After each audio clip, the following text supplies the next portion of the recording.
азыр Авторынактан кайттым.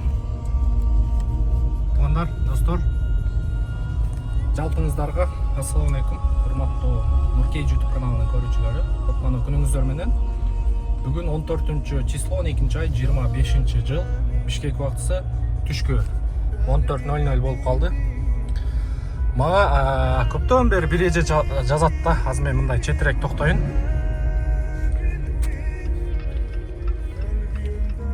Но видеону карап коюңуздар.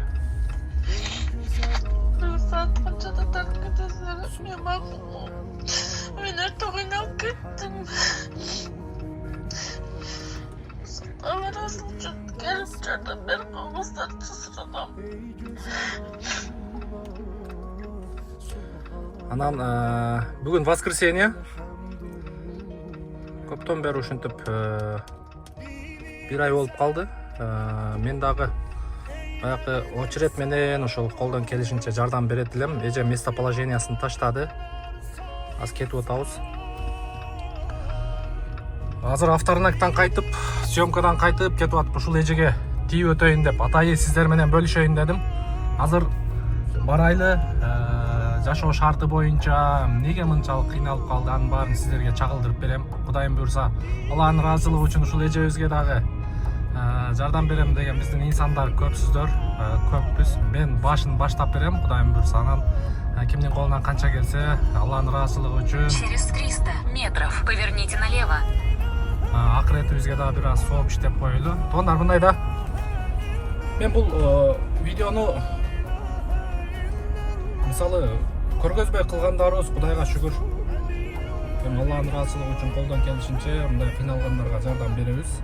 Биздин Нуркей жамааты, мен өзүм баш болуп, анан сиздерди дагы ушундай жакшылыкка, сооп иштериге себепчи болуп калсын деп буюрса видео менен бөлүшүп атам.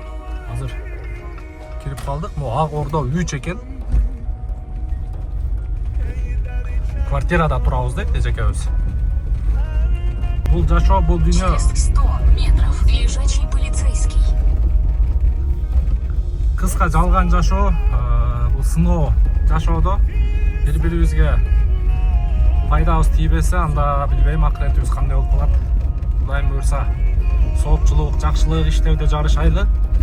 Аз кирип жашоо шарты менен таанышып көрөбүз. Эженин ситуациясыны өзүнүн оозунан угайлы.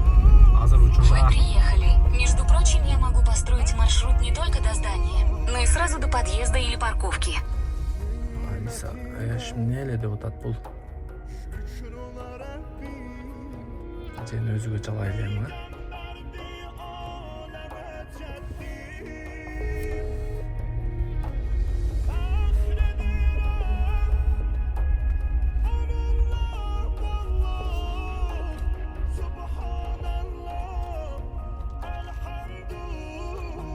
Нет ответа.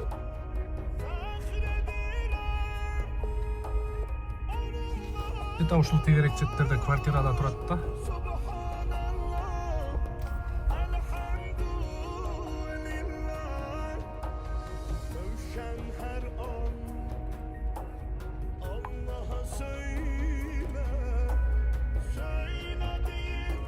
Ушул тегерек четте. Же могда, же наркада да. Эже албай атат.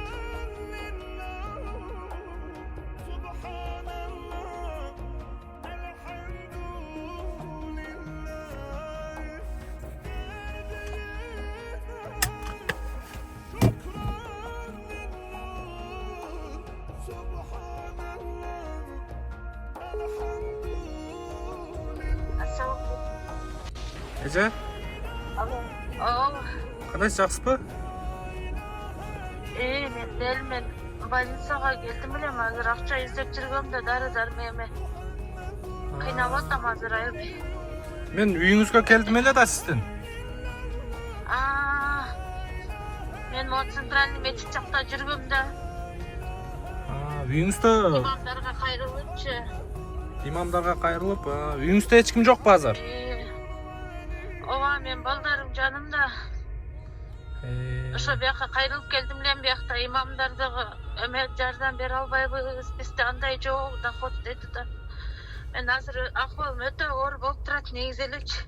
Үйдө туруп турбапсыз да, мен айттым эле го сизге обедтен кийин тийип кетем деп. Мен азыр үйүңүзгө келдим эле да. Мен азыр машина менен барып калам да, ошо бир байке ташып жүргөндө мен тоопчулуккачы. Ошо укол алып алайынчы деп чыдабай калдым такыр элечи. Жөрмөлөп калдым да. Анда эртең бир убакытты белгилеп сиз үйдө болуп туруңуз, эже мен атай бүгүн ошо сизге убакыт бөлүп азыр могу кайсы көчө?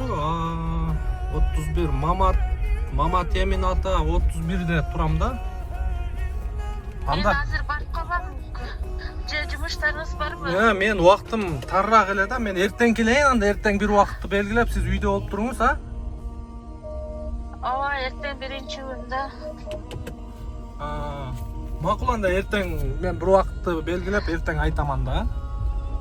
Эртең тиги ошо сиздерден эме сурайынчы дедим эле, эртең кызым үйдө болот да, ана кызым жок деле.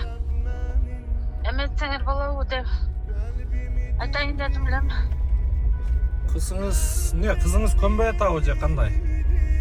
Кызым көнбөй атат, ал мени ушатат, болбойт мама депчи. Ал эртең жумушка чыгат да, бүгүн жумушта да алчы. Кызыңыз эмне жумуш кылат? Кызым заводдо иштейт, анын иштеген акчасы эчтекеге жетпей атат да, такыр элечи. Анда Мен азыр ошо дары неметкениме азыр акчам тыйын жок болуп атат. Бүгүн албасам да ошо азыр ошо кармай баштайт да азырчы. эмне дары? Ошондон да эметип атат. Эмне дары эле же? Жанагы белге саяк турган дарылар керек болуп атат да, негизи эле эртең эмиртига Канча турат ал? кече сурасам 2,5-3 миң дейт деп атат алда тиги. Токтолук болду, Исановада турат. Неме бар экен да, ошол үчүн кече 4-чү горбаница баргам. Ошол жерден жазып берген да магачы. Азыр ошо 3 миң сом болсо, ошо дарыңызды бүгүн алып эртең буюрса жакшы болуп каласызбы? Ошо эртең эмиртига барышым керек да, эртең менен эртечи. Ошо квартирамдын да акчасын да төлөйлүп, өтө кыйналып атам азырчы. Азыр мен сизге 3 миң которуп коеюн эже. 3 миң которуп коеюн, анан эртеңге буюрса дары парыңызды алып жакшы болуп турсаңыз. М-банкыңыз ушул номердеби? Менде о деньги бар да. М-банк жокпу? Жок, М-банк жок, ушу о деньги бар да менде. О деньги.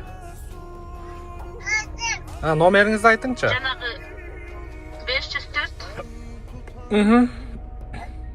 56 24-78. Ким деп чыгат? Эркек деп чыгат. Эркек. Анда эртең бир убакытта алып туруп келесиңер да анда, Ооба, Кудайым буйрса эртең келебиз. Сиз азыр мага дары-дармегиңизди алып эже. Эртеңкиге буйрса ошо эртең менен МРТга барып, мен где-то обедтен кийин бир убакытты белгилеп келип кетем, а? Анан кызыңызга түшүндүрүп айтың. Мен колдон келишинче өзүм да жардам берем. Анан буюрса М-банкыңызды коюп же о деңгиңизди коюп эм кичине болсо дагы тартып чыгарабыз. Бизде берешен инсандар өтө көп. Кудайым буюрса жакшы болот эже.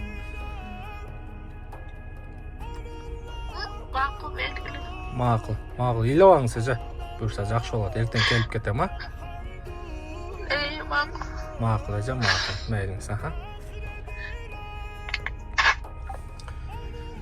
Эже байкуш действительно ыйлап атат. Могу видеону көрүп мен өтө боорум ачыды да.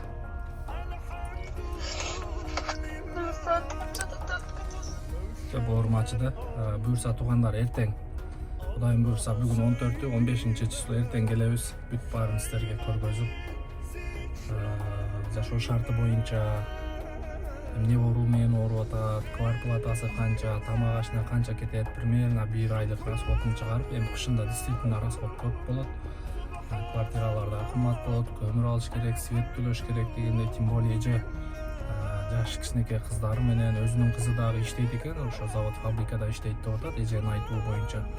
Анан ошонун акчасы жетпей атат да. Действительно эми аял киши тапкан акчада береке дагы болбойт, эми күнүмдүк жашоосуна жетпей атыптыр. Ошон үчүн буюрса эртең күтүңүздөр.